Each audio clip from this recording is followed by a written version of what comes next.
L&T metro రైలు నుంచి L&T వైదొలగడాన్ని ఎట్లా చూస్తారు? మరి వాళ్ళు కష్టాల పాలయ్యారా లేకుంటే నష్టాల నుంచి గట్టెక్కారా? ఒకవైపు అయితే మరి కేటీఆర్ దీంట్లో ఒక ప్రపంచ దిగ్గజ సంస్థను మరి కాంగ్రెస్ ప్రభుత్వం అవగాహన లేకుండా పంపించేసిందని చెప్పి చేసిన కామెంట్ అంత సింపుల్ కాదు. వాళ్ళని వేధిస్తున్నది ఎల్ఎన్టీ సంస్థను రేవంత్ రెడ్డి ప్రభుత్వం వేధిస్తున్నది. శ్రీనివాస్ గారు, నేను ఎన్నోసార్లు చెప్పాను మీ ఛానల్లో కానీ ఇతర ఛానళ్లలో కానీ, ఎల్ఎన్టీ అనేది ప్రపంచంలోనే one of the best organisation. ఎందుకు తెలుసా? రూపాయి లంచం ఇవ్వరండి వాళ్ళు. ఎవ్వరికి ఇవ్వరు, ఇంజనీర్లకు ఇవ్వరు, చీఫ్ ఇంజనీర్లకు ఇవ్వరు. ఇప్పుడు తెలంగాణలో అంతా ఆగమైపోయింది కదా, ఇంజనీర్ల దగ్గర ఇంత డబ్బు దొరికింది అంత డబ్బు దొరికింది. ఒక్క రూపాయి కూడా ఎల్ఎన్టీ అనే సంస్థ ముఖ్యమంత్రికి ఇవ్వదు, ఇరిగేషన్ మంత్రికి ఇవ్వదు, ఎవ్వరికి ఇవ్వదు. అందుకే ఇవాళ ఎల్ఎన్టీ సంస్థను అరాజ్ చేస్తున్నారు, ఇవాళ వాళ్ళని బదనాం చేస్తున్నారు. అది బాంబు పెట్టి పేల్చేసి ఎల్ఎన్టీ వాళ్ళ తప్పైందని అంటున్నారు. వాళ్ళకి విసుగొచ్చి ప్రభుత్వం నుంచి వాళ్ళ ఒప్పందాలన్నీ రద్దు చేసుకుంటున్నారు. మీకు తెలుసు, ఇప్పుడు అంత 2000 కోట్లకే ఇచ్చేంత కంపెనీ కాదు, చాలా పెద్దది. 2000 కోట్ల కోసం ఆశపడి కాంట్రాక్ట్ను వదులుకునే వాళ్ళు కాదు. 2000 కోట్లైనా నష్టపోవడానికి ఒప్పుకుంటారు కానీ వాళ్ళు కాంట్రాక్ట్లకు వెళ్ళి వైదొలుగారు. అటువంటి గొప్ప సంస్థ, దానికి యజమానులు ఎవరు ఉండరు. కావూరు సాంబశివరావు లాగా, లగడపాటి లాగా. లార్సన్ అండ్ టర్బో అనే వాళ్ళు స్వాతంత్రానికి పూర్వం వచ్చి కంపెనీని ఎస్టాబ్లిష్ చేసి వర్కర్స్కి ఇచ్చిపోయిన షేర్స్ అన్ని కూడా. ఇవాళ అది రాష్ట్రానికి ఒక అప్రతిష్ట. ఎల్ఎన్టీ లాంటి ఒక గొప్ప సంస్థ రేవంత్ రెడ్డి ప్రభుత్వాన్ని బహిష్కరించింది అని చెప్పొచ్చు. ఎందుకంటే వాళ్ళు అనుకుంటే ఎంతసేపండి మెట్రో లాభాల్లోకి తేవడం వాళ్ళ కష్టమా? ఈ ప్రభుత్వం ఏంటంటే అడుగడుగున వాళ్ళని వేధిస్తా ఉంది, వాళ్ళని బ్లాక్ లిస్ట్ లో పెడతామని బెదిరిస్తా ఉంది. అక్కడెక్కడో లంచాలు అడిగినట్టు కూడా వాళ్ళు ఇయ్యమని చెప్పినట్టు కూడా మనకు కేటీఆర్ గారే చెప్పారు. వాళ్ళను మేడిగడ్డ దాని విషయంలో బాగా అరాజ్ చేస్తున్నారు అని. అంటే ఎల్ఎన్టీ గురించి రేవంత్ రెడ్డికి అర్థం కాలేదు. అటువంటి ఒక మంచి సంస్థను భ్రష్టు పట్టియడానికి ప్రయత్నం చేస్తే వాళ్ళు ఈ ప్రభుత్వాన్ని భ్రష్టు పట్టిస్తూ వైదొలుగుతున్నారు మెట్రో నుంచి. ఇది రాష్ట్రానికి అప్రతిష్ట, రేవంత్ రెడ్డి ప్రభుత్వానికి అప్రతిష్ట. రేవంత్ రెడ్డి ఒక మంచి సంస్థను పోగొట్టుకోవడం అనేది. అంటే రేపటి నుంచి స్టార్ట్ అయితే మెట్రో కష్టాలు. ఇప్పుడు నష్టాల్లో ఉన్నా కూడా బయటపడేసే మార్గం ఎల్ఎన్టీ దగ్గర ఉండే. రాగానే ఏం చేశాడు? ఎయిర్పోర్ట్ కు వాళ్ళకి ఆల్రెడీ కేటీఆర్ గవర్నమెంట్ ఇచ్చిన దాన్ని, కేసీఆర్ గవర్నమెంట్ ఇచ్చిన దాన్ని రద్దు చేసిండు. అంటే ఎయిర్పోర్ట్ కనుక రాయదుర్గం నుంచి మెట్రో ఓకే అయి ఉంటే ఇవాళ ఎందుకు నష్టాల్లో ఉండేది? అది దాన్ని ప్రభుత్వం నుంచి సహకారం లేదు. ఆ 10 ఏళ్ళు బీఆర్ఎస్ ప్రభుత్వం ఉన్నప్పుడు మెట్రో ఎల్ఎన్టీ వాళ్ళకు పూర్తి సహకారాన్ని ఇచ్చారు. ఇవాళ అదే రెడ్డి గారినే ఇవాళ అడ్వైజర్ గా మార్చాడు. అక్కడి నుంచి ఆయన ఆధ్వర్యంలోనే అది బాగా పనిచేసింది. ఇవాళ కేవలం రేవంత్ రెడ్డి అసమర్థత వల్ల వాళ్ళు వదిలిపెట్టిపోతున్నారు. హైదరాబాద్ ప్రయాణికులకు రేపటి నుంచి మళ్ళీ కష్టాలు తప్పవు. అంటే ప్రకాష్ గారు, ఇప్పుడు తెలంగాణలో రేవంత్ సర్కారు ఒక వ్యూహాత్మకంగా అడుగులు వేస్తుందా?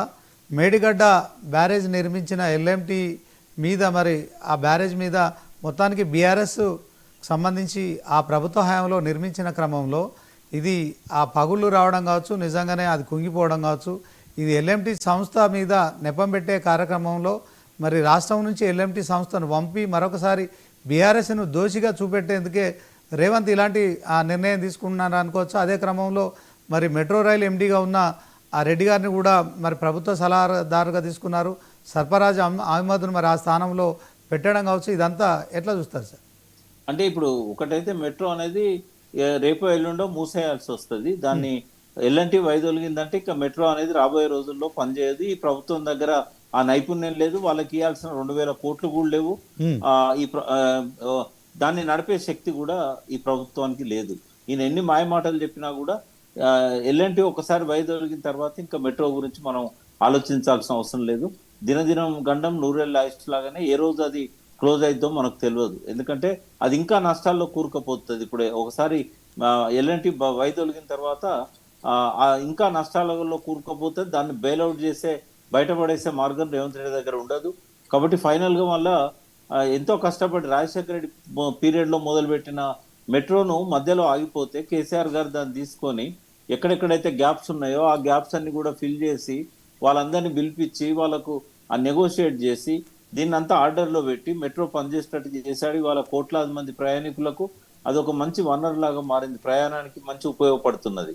దాన్ని నడిపే శక్తి లేక, తెలివితేటలు లేక, ఎల్లంటి వాళ్ళతో అనవసరంగా గొడవలు పెట్టుకొని ఇవాళ మెట్రోను మళ్ళా బంద్ అయ్యే పరిస్థితికి రేవంత్ రెడ్డి నెడుతున్నాడు. రేపు ఏం జరిగినా దానికి రేవంత్ రెడ్డిదే బాధ్యత అవుతుంది. ఎల్లంటి వాళ్ళు ఈ ప్రభుత్వాన్ని అసహించుకుంటున్నారు. మేడిగడ్డ విషయంలో కావచ్చు, ఇంకో దానిలో కావచ్చు.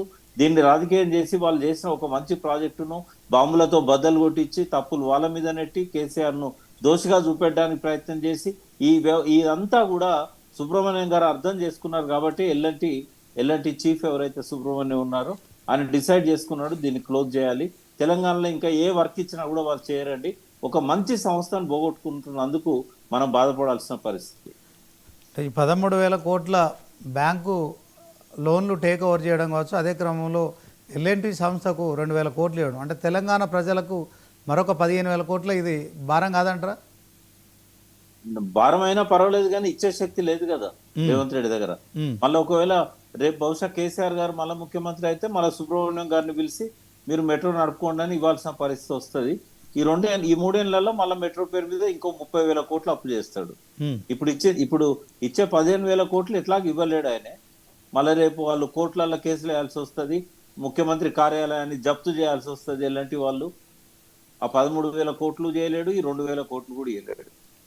దేశ ప్రధాని నరేంద్ర మోడీ GST 2.0 అంటే భారతదేశంలో మధ్యతరగతి, కొత్త మధ్యతరగతి, పేద ప్రజలకు మరి లాభం చేకూర్చబోతున్నామని చెప్తుంది. మరి 8 సంవత్సరాల క్రితం GSTని మరి పలు రకాల పన్నులతో మరి ప్రజల నడ్డి విరిచారని ఆరోపణలు చేస్తున్న క్రమంలో ఇప్పుడు ఈ 2.0 అనేది ఎట్లా చూస్తాము? దీంట్లో మరి కేటీఆర్ ఆరోపించారు 15 లక్షల కోట్లు 8 సంవత్సరాల నుంచి మీరు వసూలు చేశారు, సో తెలంగాణకు మాత్రం మీరు మొండి చేయించారు బడ్జెట్లో నిధులు కేటాయించకుండా అని చెప్పడాన్ని ఎట్లా చూస్తాం సార్?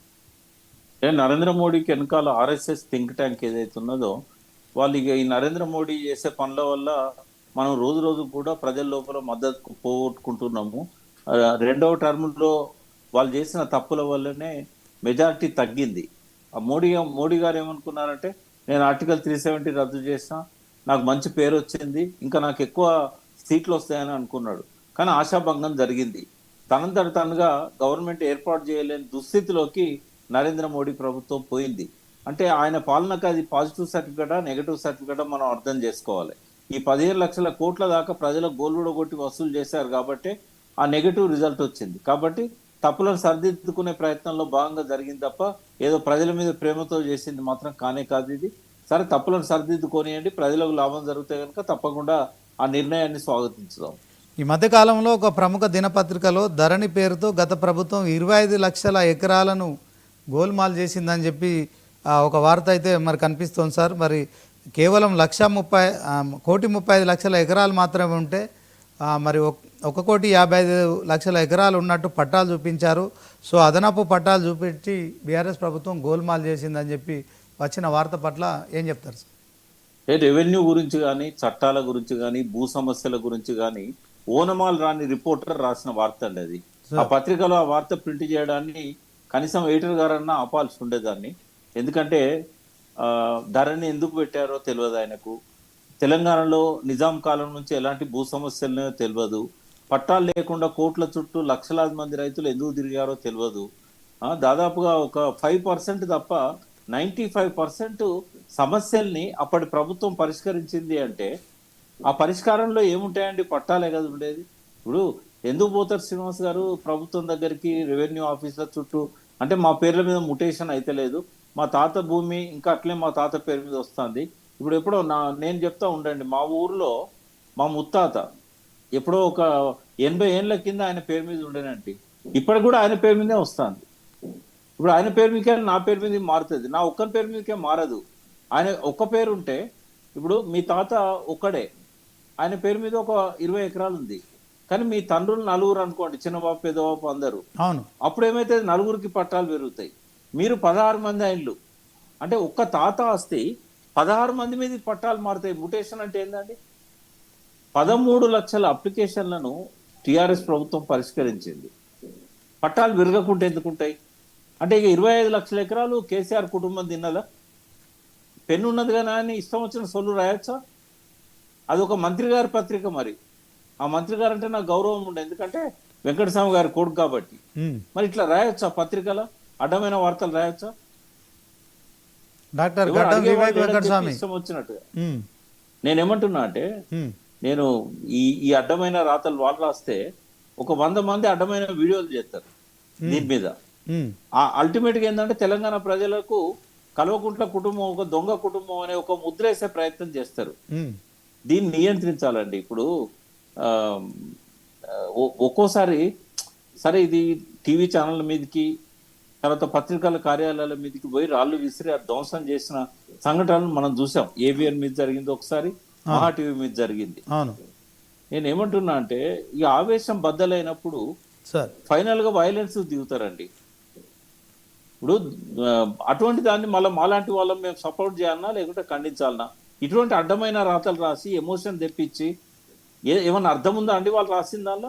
సార్ అంటే 25 లక్షల ఎకరాలు గోల్మాల్ కాలేదంటారా సార్? శ్రీనివాస్ గారు మీరు కూడా అర్థం చేసుకోండి. నేను ఏమంటున్నా, ఉమ్, మళ్ళా చెప్తున్నా, మీ ముత్తాత పేరు మీద ఒక 20 ఎకరాలు ఉండే, అవును దాన్ని ఎవరికి ముటేషన్ చేయాలి? మీ తండ్రికి, మీ తాతకు, మీ తండ్రికి, మీ తాత పిల్లలందరికీ చేయాలి కదా. అవును అప్పుడు ఎంతమంది పేరు మీద పట్టాలైతే అండి? 4 ఉంటారు వాళ్ళు. అవును. 4